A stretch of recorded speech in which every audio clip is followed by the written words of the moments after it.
Hola chicos, bueno, en este video lo que vamos a analizar, vamos a desarrollar es el trabajo práctico número 2 de cuencas. La idea es ir paso a paso según lo que está puesto en el trabajo práctico modelo que tienen subido en el aula virtual. Vamos a ir viendo ejercicio paso a paso y algunos conceptos teóricos asociados, que también los van a encontrar en los apuntes de teoría. Bien, si nosotros hablamos de la definición de cuenca vertiente o cuenca hidrográfica, hace referencia a que, definida una sección de control, toda el agua que cae dentro de la superficie encerrada por la divisoria de cuencas llega indefectiblemente a la sección de control. A eso le llamamos cuenca, ¿sí? Siempre hacemos la diferencia entre lo que son las cuencas hidrográficas y las cuencas hidrológicas o hidrogeológicas. Básicamente lo que hacemos nosotros en el análisis de cuencas hidrográficas es estudiar el comportamiento del agua superficial y cómo llega a la sección de control. Y no intervenimos o no analizamos lo que sucede a nivel subsuperficial o subterráneo, porque podríamos tener, de acuerdo a la geología del lugar, comportamientos distintos del agua que se infiltra en la cuenca y que puede, por algún manto impermeable que se encuentre en el suelo, derivarse a una cuenca vecina, ¿sí? Bien, entonces para el análisis de las cuencas hidrográficas, los datos que tenemos como básicos es la topografía, ¿sí? En proyecciones planas, siempre hablamos de que trabajamos en el plano, y los cauces de escurrimiento trazados en ese plano también de curvas de nivel, que nos van a indicar entonces cuáles son las conexiones entre los distintos tramos que van uniéndose hasta llegar y formar de los distintos cauces. La sección de control es el punto que nosotros definimos para dar origen a esa cuenca, ¿sí? Infinitas secciones de control hay, infinitas cuencas podemos definir. Entonces, de acuerdo al objetivo de nuestro análisis, que puede ser quizás, por ejemplo, el diseño de un puente o de una alcantarilla, o el análisis del escurrimiento de un punto en particular, por ejemplo, para construir una presa de atenuación de crecidas, vamos a definir esa sección de control. En nuestro caso es ese punto rojo que se ubica allí. Definida esa sección de control, vamos a hacer el trazado de la divisoria de cuencas, ¿sí? El resultado es este, es un trazado que nosotros hacemos en planta, en forma plana, que es la proyección de las elevaciones que podemos tener en 3 dimensiones, como se ve en este planito. Nosotros siempre trabajamos en la planta. ¿Cómo hacemos entonces para trazar esta divisoria de cuencas? Nuestra divisoria de cuencas arranca siempre en la sección de control. Desde la sección de control y yéndonos hacia las partes altas de las cuencas, de esta cuenca, nosotros vamos a ir cortando a cada curva de nivel por su parte convexa, ¿sí? Como se puede ver en esta figura. A medida que avanzamos y vamos a llegar a las cotas máximas, a la cota máxima de la cuenca, vamos a seguir haciendo el recorrido y vamos a empezar a bajar, que es lo que le llamamos nosotros, ¿sí? Una vez que llegamos a la altura máxima y empezamos a bajar, vamos a cortar por la parte cóncava de cada una de esas curvas de nivel. Estos puntos son los puntos, digamos, que van uniendo el punto de máxima altura y que hacen de mínima energía también, porque el agua que cae muy cercana a este punto, digamos, se mantendría en equilibrio, pero bueno, el agua busca gastar su mínima energía de esta línea que sería nuestra divisoria de cuencas, una gota que cae de este lado obviamente iría para la cuenca de aquel lado y una gota que cae inmediatamente de este lado iría hacia el otro lado o hacia la otra cuenca, ¿sí? Eso es lo que observamos acá cuando vemos las divisorias, que simplemente son los cerritos que vamos viendo y que entendemos cuando lo vemos en 3 dimensiones, que el agua que cae de este lado, obviamente por búsqueda de la mínima energía, se va a dirigir hacia allá, y las gotitas que caen de este lado se van a dirigir, como es lo que menos les cuesta, a buscar las pendientes máximas para llegar al cauce, ¿sí? Bien, entonces acá también podemos observar que arrancando desde la sección de control nosotros nos vamos a dirigir por la parte convexa de las curvas de nivel hacia la zona elevada de la cuenca hasta llegar a la altura máxima. Y una vez que llegamos a la altura máxima y vamos viendo que empezamos a descender, recorremos la divisoria de cuenca por las partes cóncavas de las distintas curvas de nivel en descenso hasta volver a la altura mínima o la cota mínima, que es el punto de análisis. Bien, entonces dijimos que tenemos la sección de control, trazamos nuestra cuenca y el punto siguiente es definir cuál es el cauce principal de esta nuestra cuenca. El cauce principal es el cauce más largo y se define como el cauce que recorre la gota que se encuentra en el punto más alejado de la cuenca, ¿sí? Y la que más tarda en llegar a la sección de control. Ese recorrido es el cauce principal. Y sería el cauce al que todos terminan aportando desde algún punto de la cuenca. Bien, definidos estos dos elementos geométricos, nosotros terminaríamos con el ejercicio número 1. Pasaríamos al ejercicio número 2, donde vamos a obtener medidas de nuestro plano AutoCAD y cálculo de algunos parámetros. ¿Qué es lo que vamos a medir entonces? Vamos a medir el área encerrada por nuestra línea divisoria de aguas, sería el área de nuestra cuenca en proyección plana, siempre repetimos eso, el perímetro de esa línea que queda encerrado entonces en nuestra cuenca y la longitud del cauce principal. Eso lo podemos medir. Luego vamos a buscar cuáles son las alturas características. Por un lado vamos a tener la altura máxima del cauce principal, que no siempre y no necesariamente coincide con la altura máxima de la cuenca, ¿sí? Tenemos que buscar la cota máxima de la que llega a la cuenca, y la altura mínima, que es obviamente el punto donde ubicamos nuestra sección de control y de desagüe. Los parámetros que vamos a calcular están en función de estos valores geométricos que nosotros ya medimos en nuestro plano AutoCAD y que son el perímetro y el área básicamente. Entonces definimos el índice de compacidad como un coeficiente donde nosotros vamos a comparar el perímetro de nuestra cuenca con el perímetro de un círculo, de una circunferencia de igual área, ¿sí? Esta ecuación surge entonces de decir que el perímetro, el área del círculo tiene un vínculo con su perímetro, obviamente, y de ahí lo despejamos y lo reemplazamos en función del área para usar los parámetros de nuestra cuenca.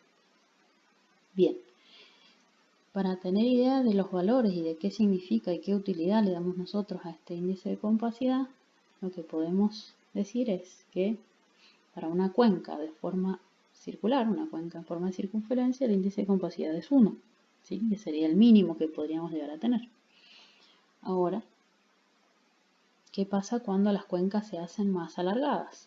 El índice de compacidad aumenta notablemente. Y en los casos que podemos llegar a tener intermedios son formas que tienden entre lo que sería una cuenca circular y una cuenca muy alargada. ¿Cuál es el efecto de esto? Y es lo que vemos en la gráfica que está a la derecha, es cómo es la agresividad en cuanto a las tormentas que podemos llegar a tener en esas cuencas, ¿sí? A igualdad de área, hablamos de igualdad de volumen escurrido para una misma tormenta. Entonces, las cuencas alargadas tienen menos probabilidad de crecientes, ¿sí? ¿Por qué? Porque su tiempo de concentración o el tiempo que tarda en llegar el agua que está más lejos de la sección de control es más grande. Entonces, un concepto que vamos a ver después es el de tiempo de concentración que se asocia al cauce principal y en las cuencas alargadas es mucho mayor, ¿sí? Y en el caso de las cuencas más circulares, estos tiempos de concentración se hacen cortos. Bien. Esta forma que entonces que nosotros podemos asociar aquí, tenemos unas cuencas alargadas que también, además de asociarlas con los tiempos de concentración, los vamos a asociar con los picos de los caudales en las tormentas, ¿sí?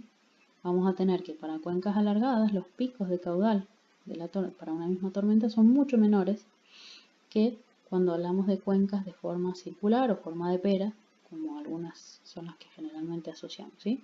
Entonces, a medida que la cuenca se redondea, ¿sí?, los picos de caudal para un mismo volumen escurrido se hacen mayores. Y eso le da mayor peligrosidad a la sección de control en cuanto a que tenemos mucha más agua en mucho menos tiempo llegando a ese mismo lugar. Bien. El otro parámetro característico que calculamos está relacionado con el alejamiento medio y también nos da una idea, en este caso, de cuál es el recorrido que hacen los cauces colectores en el drenaje en el interior de la cuenca. Entonces, el alejamiento medio se calcula como la longitud del cauce principal dividido la raíz cuadrada del área de la cuenca. Un concepto genérico es decir que si la cuenca tiene una planta cuadrada, puede ocurrir, por ejemplo, que el cauce principal sea una arista. Entonces, si hacemos la cuenta, el alejamiento medio nos va a dar un valor 1. En cambio, si el cauce principal es la diagonal de ese cuadrado, el alejamiento medio es 1,41. Y esto nos puede dar una idea entonces de cómo son los cauces colectores. Si nos vamos al ejemplo que tomamos antes de una cuenca alargada o de una cuenca más circular o más cuadrada, podemos tener, por ejemplo,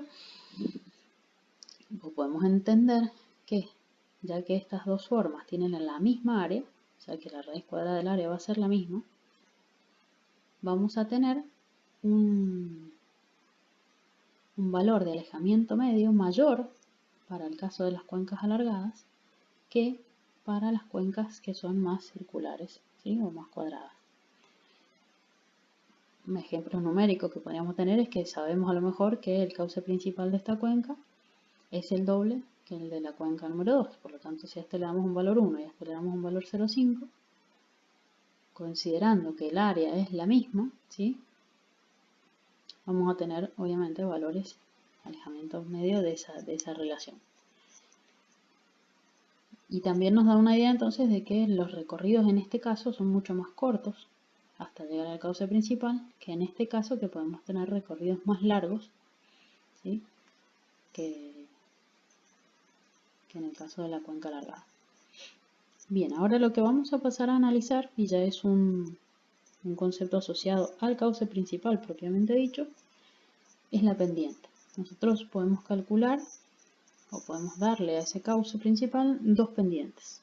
Por un lado, la pendiente media geométrica, que no es otra cosa que la relación entre la altura máxima y la mínima dividido la longitud de este cauce principal, o analizar lo que llamamos una pendiente media ponderada, que se usa generalmente en los perfiles de cauces aluvionales que son más cóncavos, donde representamos mejor el comportamiento de la cuenca si usamos la pendiente media ponderada, que se aleja del comportamiento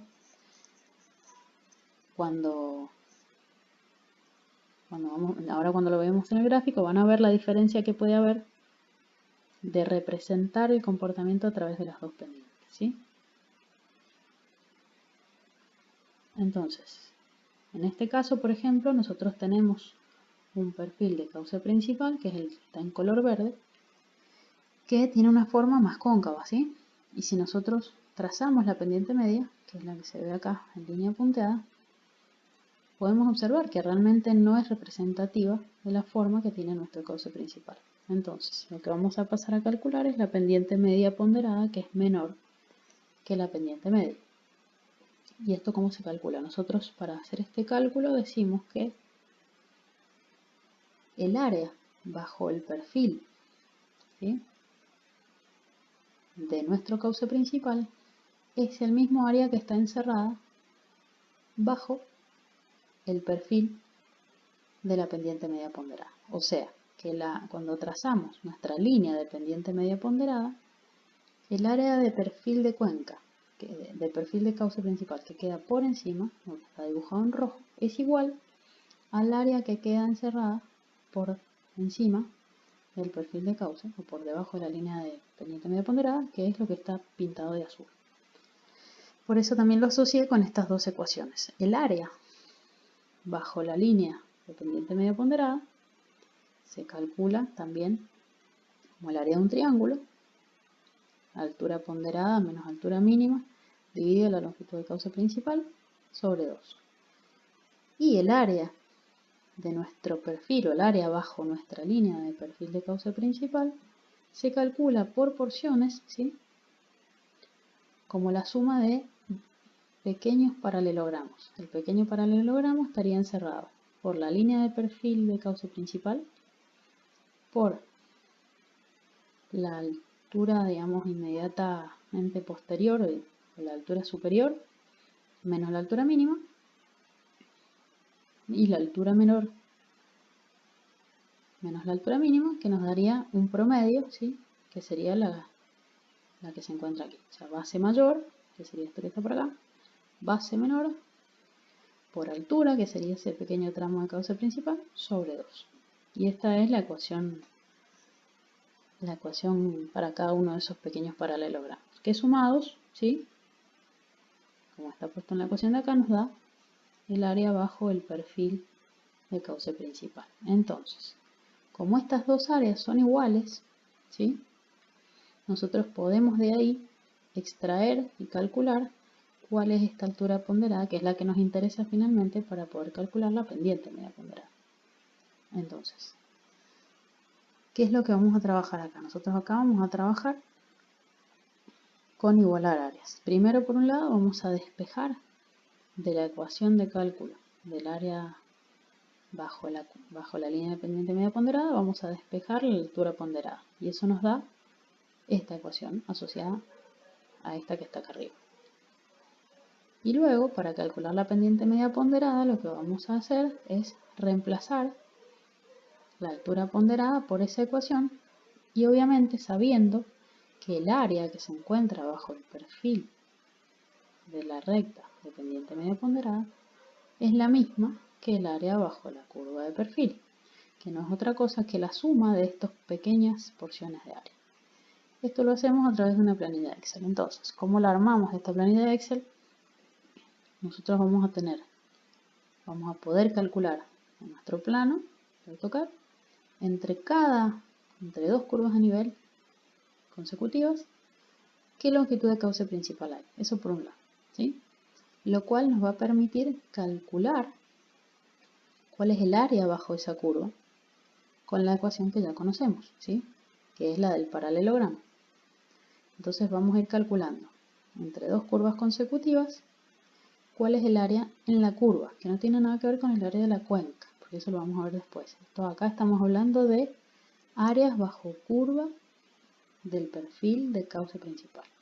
Entonces vamos a ir calculando esos pequeños tramos y vamos a obtener como resultado, obviamente vamos a conocer la longitud de cauce principal total y el área bajo esa curva del perfil de cauce que vimos anteriormente, que sería el área bajo esta línea verde, ¿sí?, que está acá. Bien, con esos dos valores nosotros lo que podemos hacer es calcular nuestra altura ponderada, que es 2 veces ese área dividido la longitud de cauce principal, que ya la conocemos, más la altura mínima para tener el valor total. Y con esto también lo que podemos hacer entonces es finalmente calcular esa pendiente media ponderada, que no es otra cosa, haciendo el desarrollo de esta fórmula, 2 veces el área bajo el perfil, que ya lo conocemos, dividido el cuadrado de la línea de la longitud de cauce principal. Con estos datos entonces ya podemos calcular la pendiente media ponderada, la altura ponderada, y vamos a poder trazar también ese perfil de cauce principal que nosotros ya teníamos dibujado previamente. Entonces a cada cota le vamos a asociar una longitud de cauce principal que se encuentra por encima de esa cota, a partir de la cual obviamente la cota mínima o lo que es la sección de control tiene toda la longitud de cauce principal por encima, y a medida que vamos subiendo en el cauce principal y en las curvas a nivel, vamos a ir disminuyendo ese valor de cauce principal que está por encima, hasta obviamente llegar que en la cota máxima del cauce principal ya la longitud de cauce principal es nula. Y eso es precisamente lo que terminamos graficando acá. En la cota mínima nosotros tenemos la totalidad del cauce principal, que sería este punto que está acá, a medida que vamos subiendo en cotas, la longitud del cauce principal va disminuyendo, y cuando llegamos a la cota máxima, que sería esta que está acá, la porción de longitud del cauce principal que tenemos por encima es nula, ¿sí? Y acá tenemos ya, obviamente como resultados calculados ya, la pendiente media ponderada, la altura ponderada de nuestro ejercicio y la pendiente media de nuestro cauce principal. El siguiente ejercicio, ahora sí nos vamos a abocar a la cuenca y al área de esa cuenca relacionada con las curvas de nivel. ¿Qué es lo que vamos a representar acá entonces? Vamos a hacer una tabla muy similar a la anterior, simplemente que acá sí vamos a volver a trabajar con la cuenca. Y vamos a medir entre dos curvas de nivel y, digamos, teniendo como límite las dos curvas de nivel y las divisorias de cuencas laterales, vamos a calcular la porción de área de cuenca que se ubica entre esas dos curvas de nivel. Y eso es lo que vamos a ir colocando en esta tabla auxiliar, hasta obtener obviamente como resultado de suma de todas estas parciales el área total de la cuenca. ¿Y qué es lo que vamos a graficar? Entonces vamos a graficar para cada una de las curvas de nivel qué porción del área total de la cuenca se ubica por encima. Por lo cual, para la cota mínima o la cota de sección de control, vamos a tener la totalidad del área de la cuenca por encima, y a medida que vamos subiendo, nuevamente nos pasa lo mismo, el área por encima va disminuyendo hasta llegar que a la cota máxima de la cuenca, que ya dijimos que es diferente a la cota máxima del cauce principal, no encontramos área por encima. Este es el gráfico que obtenemos como resultado, ¿sí? Y lo que nos representa este gráfico en realidad es el poder erosivo de esta cuenca, o un poco también vincularlo a la edad de las cuencas. Este gráfico genérico que está en la teoría, ¿qué es lo que nos dice? Que la cuenca A es una cuenca muy joven, una cuenca con mucho poder erosivo, la cuenca B es una cuenca en equilibrio, y la cuenca C es una cuenca sedimentaria, lo que llamamos una cuenca vieja, ¿sí? Estos valores, ¿qué es lo que podemos analizar nosotros? Nosotros podemos decir, por ejemplo, si trazamos una línea o buscamos las alturas bajas, ¿sí? Para cotas bajas, ¿cuál es la porción de área que tenemos por encima de esa cota, ¿sí? Entonces, por ejemplo, si nosotros nos vamos aquí a un 20% de las curvas de nivel, o la zona más baja, en el caso de las cuencas sedimentarias, tenemos poca área por encima, ¿sí? Cosa de que si nos vamos a las cuencas jóvenes, en las alturas bajas o en las cotas bajas, por encima de esas cotas bajas hay mucha porción de área todavía, ¿sí? Si lo miramos al revés o si nos vamos a la parte alta, podemos decir que por encima de las cotas altas hay muy poca cuenca, ¿sí? En cambio, cuando nos vamos a las cuencas jóvenes, las cuencas muy erosivas, en las cotas altas todavía por encima hay mucha área, ¿sí? O hay mucha superficie de cuenca. En el ejercicio 4 lo que analizamos es cómo se distribuye dentro de la cuenca la superficie, ¿no? Nosotros ya podemos conocer más o menos con la curva hipométrica, como ya dijimos, la distribución o el comportamiento erosivo que tiene esa cuenca. Acá lo que vamos a ver entonces es agrupando en rangos de altitudes donde se concentra la mayor cantidad o la mayor porción de la superficie de la cuenca. En el ejemplo que nosotros tenemos en trabajo práctico modelo, una vez que agrupamos entre cotas de 25 metros, calculamos o sumamos las áreas parciales y obtenemos los porcentajes, ¿sí? Entonces, ¿qué es lo que observamos nosotros acá? Que en la zona, se podría decir media-baja, concentramos prácticamente el 50% o el 60% de nuestra cuenca, que es lo que en realidad se ve acá también, ¿sí? El 50% de nuestra área de cuenca se encuentra por esta zona, que es donde se producen en realidad estos cambios de pendiente. Bien, el ejercicio número 5, vamos a hablar del rectángulo equivalente. El rectángulo equivalente es una figura geométrica que nos representa la cuenca igualando su área y su perímetro, ¿sí? Entonces, ¿cómo lo calculamos esto nosotros? Nosotros conocemos cuál es la forma de calcular el área y el perímetro del rectángulo. Establecemos esas dos ecuaciones y desarrollamos una función de la otra para obtener una ecuación de segundo grado de donde vamos a poder despejar en función del área de nuestra cuenca y el perímetro de nuestra cuenca el lado mayor y el lado menor, ¿sí? Vamos a encontrar a través de esta cuenca los dos lados, ¿sí? Ahora bien, lo que vamos a tener que graficar además es siempre el lado menor, la altura máxima a la izquierda, el escurrimiento siempre se produce de izquierda a derecha, y un lado menor que también es frontal donde se va a ubicar la cota mínima. ¿Cómo vamos a distribuir luego las porciones o las distintas cotas dentro del rectángulo equivalente? En función del diagrama de frecuencia de altitudes. Y eso en el ejemplo, ¿cómo lo hacemos? Con este cuadro que nosotros ya teníamos los porcentajes o las porciones de área calculada, nosotros podemos decir que el tramo parcial de longitud mayor es el área parcial que ya la teníamos calculada, que son estas que tenemos acá, dividido el lado menor. Y así vamos obteniendo entonces estos distintos tramos, los podemos medir y dibujar, para ubicar las cotas de rango o los distintos rangos y frecuencias de altitud. Entonces también así vemos de forma gráfica dónde se concentra, como en este caso, la mayor parte de la superficie de la cuenca, ¿sí?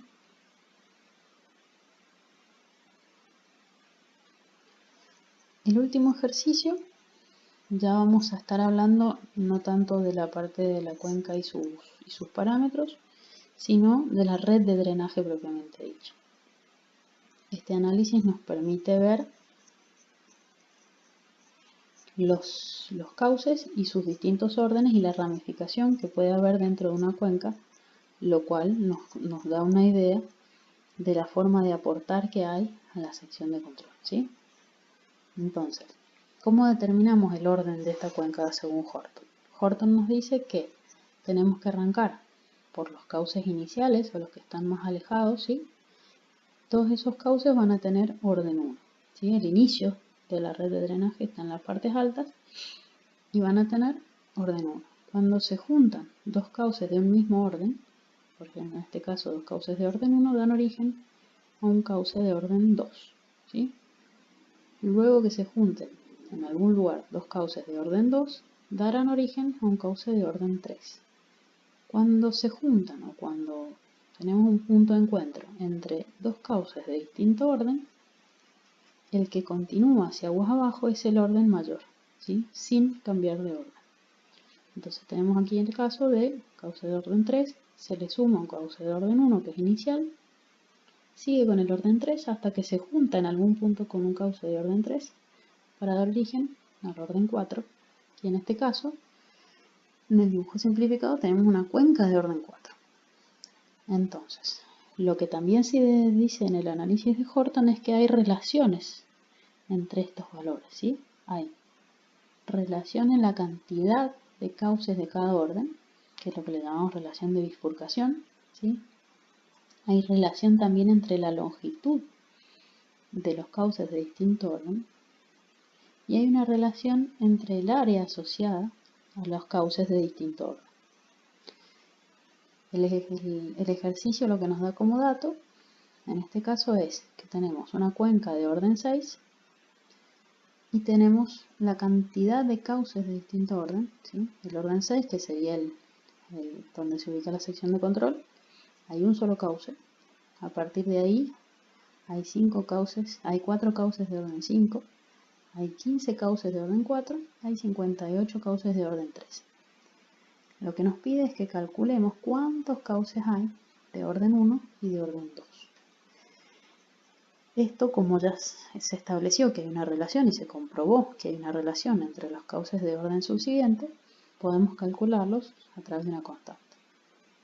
Y después, luego, en el caso de las longitudes y las áreas, lo que vamos a hacer es calcular esas relaciones que vamos a determinarlas a través de distintos promedios. Bien, También lo que nos quiere decir es que, por ejemplo, para explicar un poquito más, el cauce de orden 6, que es uno solo, tiene 5,25 kilómetros de longitud.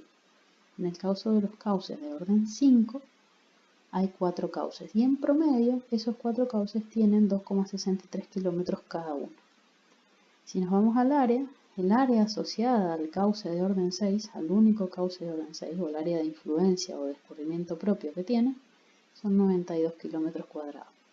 En el caso de los cauces de orden 5, los 4 cauces de orden 5, en promedio el área que cada uno de ellos tiene asociada en el escurrimiento es de 23,5 kilómetros cuadrados. Yendo a el cálculo de la cantidad de tramos de un orden U, ¿sí? En una cuenca de orden U vamos a encontrar que hay una progresión geométrica que los vincula. La relación de vinculación, entonces, de bifurcación, se mantiene prácticamente constante cuando hablamos de cauces de orden sucesivo o consecutivo. Entonces, ¿qué podemos calcular nosotros primero? Las relaciones que conocemos de acuerdo a los datos que tenemos, ¿sí? El número de cauces de orden 6 y el número de cauces de orden 5 lo conocemos, 4 y 1. Luego sabemos que hay 15 cauces de orden 4 y hay 4 cauces de orden 5, lo cual nos da otro valor, otra relación de bifurcación. Y después también podemos calcular que la relación entre los cauces de orden 3 y 4 es 58 sobre 15. Con esos tres valores nosotros calculamos un promedio geométrico y decimos que la relación de bifurcación de esta red de drenaje es 3,871. Entonces acá podemos calcular de una primera manera, decir que, por ejemplo, para despejar la cantidad de cauces de orden 2, vamos a decir que entre los cauces de orden 2 y los cauces de orden 3 la relación es 3,871 y conocemos que hay 58 cauces de orden 3. Entonces, de ahí vamos a despejar el N2, que es la cantidad de cauces de orden 3 por la relación de bifurcación. Y eso nos da 225 cauces de orden 2. Y a partir de ese valor, obviamente, calculamos los de orden 1, que no es otra cosa que multiplicar 225 por la relación de bifurcación.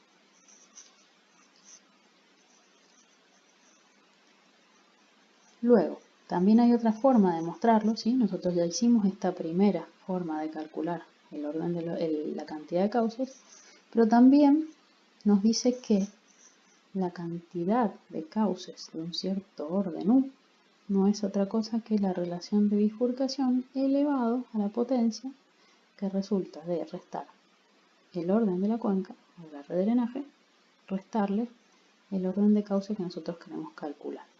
Entonces, por ejemplo,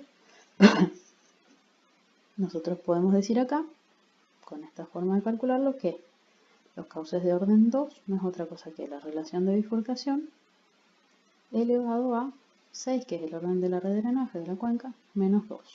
387 elevado a la cuarta y nos da 225, y en el caso de los cauces de orden 1 también tenemos lo mismo, que la relación de bifurcación elevado a la quinta, y nos da también la cantidad de cauces de orden 1. Ahora vamos a analizar la relación de longitudes, que también se establece como un promedio geométrico. Ya explicamos recién que esa longitud promedio para un cauce de orden U es la sumatoria de las longitudes de esos distintos tramitos de orden U dividido obviamente la cantidad de cauces.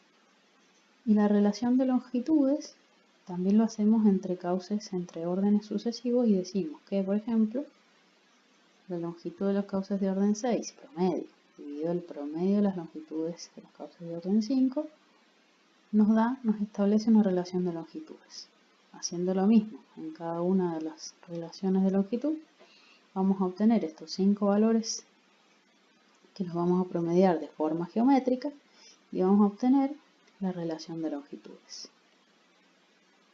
Luego, lo mismo pasa con las áreas, se establece una relación de áreas, pero en este caso es distinto, ¿sí? Primero que nada, para que tengan una imagen más clara de lo que son las áreas asociadas a los tramos de distinto orden, ¿sí? Nosotros podemos decir acá que obviamente el área total, ¿sí?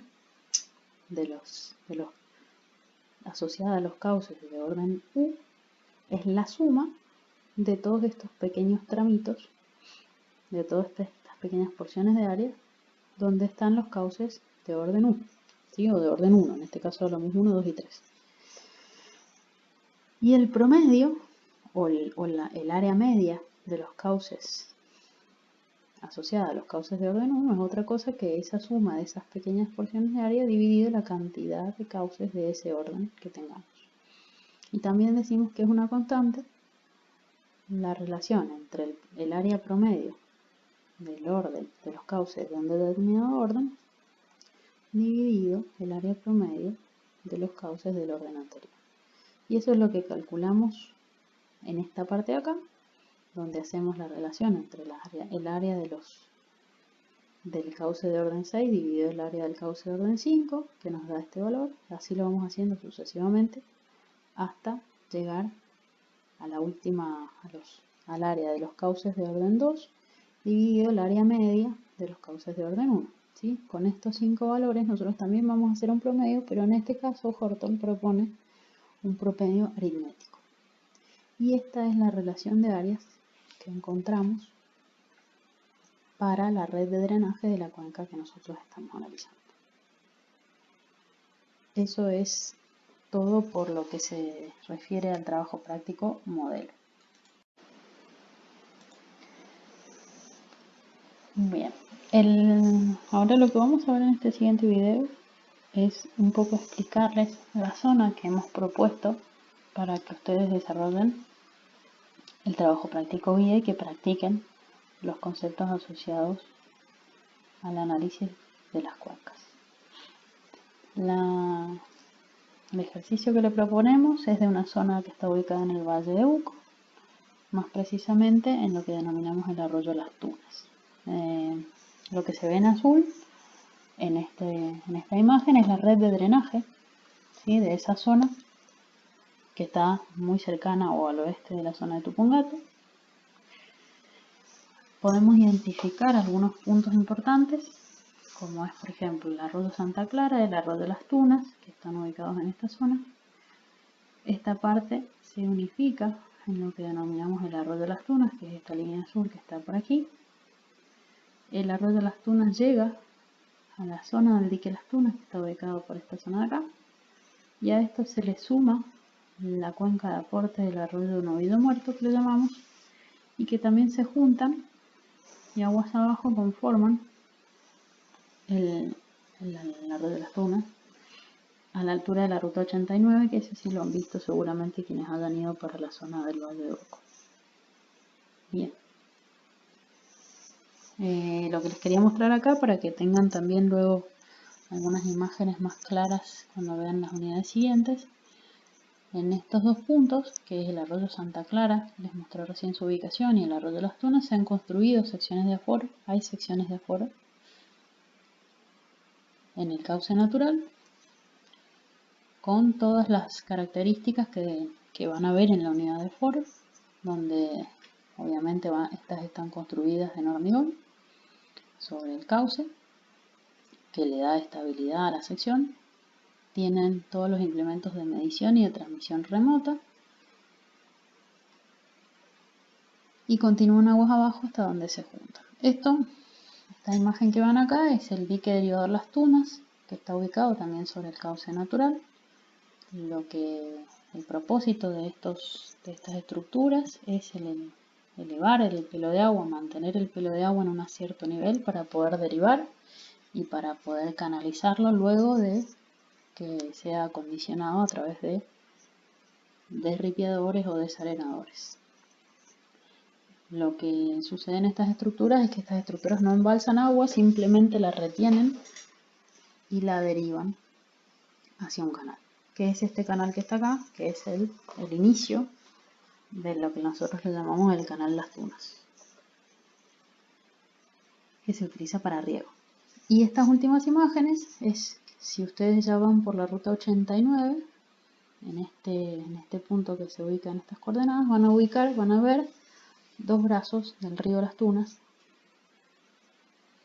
que no siempre lo van a ver con agua, pero que cuando ocurren crecidas, esta zona está bastante comprometida, y la zona de aguas abajo, que también hay bastante desarrollo productivo, tienen algunos problemas. Bien, en el ejemplo que nosotros hemos elegido, como este año no vamos a trabajar por grupos, sino que hemos elegido un ejercicio único para que cada uno de forma voluntaria lo desarrolle y nos consulte si tiene dudas, dentro de lo que es la red de drenaje del arroyo de Las Tunas, ¿sí? Si ubicamos acá, en esta zona teníamos el dique de Las Tunas, esto es el arroyo de Las Tunas, el arroyo Santa Clara venía por acá, o sea que esto sería parte del aporte al arroyo Santa Clara. Elegimos esta sección de control, va a ser una cuenca un poco más pequeña, y lo que ustedes van a tener que hacer entonces es definir, a partir de esa sección de control, cuál es la línea divisoria de cuencas, y calcular medir y calcular los parámetros que hemos visto en el trabajo práctico modelo, tanto del área como del perímetro, calcular el alejamiento medio, calcular el índice de compacidad, graficar la curva del perfil del cauce principal, calcular la curva y diagramar y graficar la curva hipométrica, el rectángulo equivalente, y tienen un ejercicio complementario de la red de drenaje que no está asociado a esta cuenca en sí, sino que es un ejercicio genérico. Ustedes van a tener un archivo de AutoCAD, entonces con estas curvas de nivel que están dibujadas cada 100 metros y con los cauces ya dibujados, ustedes ya van a poder definir lo que es la línea divisoria de cuencas, que acá está dibujada de manera muy esquemática, definir el cauce principal, o sea el cauce más largo, que probablemente esté por acá o esté por acá, uno de estos dos sea, eso lo van a definir ustedes, y entonces gráficamente van a poder ir definiendo el perfil del cauce principal, las áreas que corresponden entre cada una de las curvas de nivel, y luego hacer el diagrama de frecuencia de altitudes por rangos. Eso lo pueden, de acuerdo a su criterio, agruparlas para que queden entre 5 y 6 rangos de altitudes, y bueno, y toda la gráfica de la curva isométrica y todos los demás datos que están en el trabajo práctico. Esto es todo. Cualquier duda estamos a disposición con la ingeniera Rodríguez para resolver las dudas. Muchas gracias.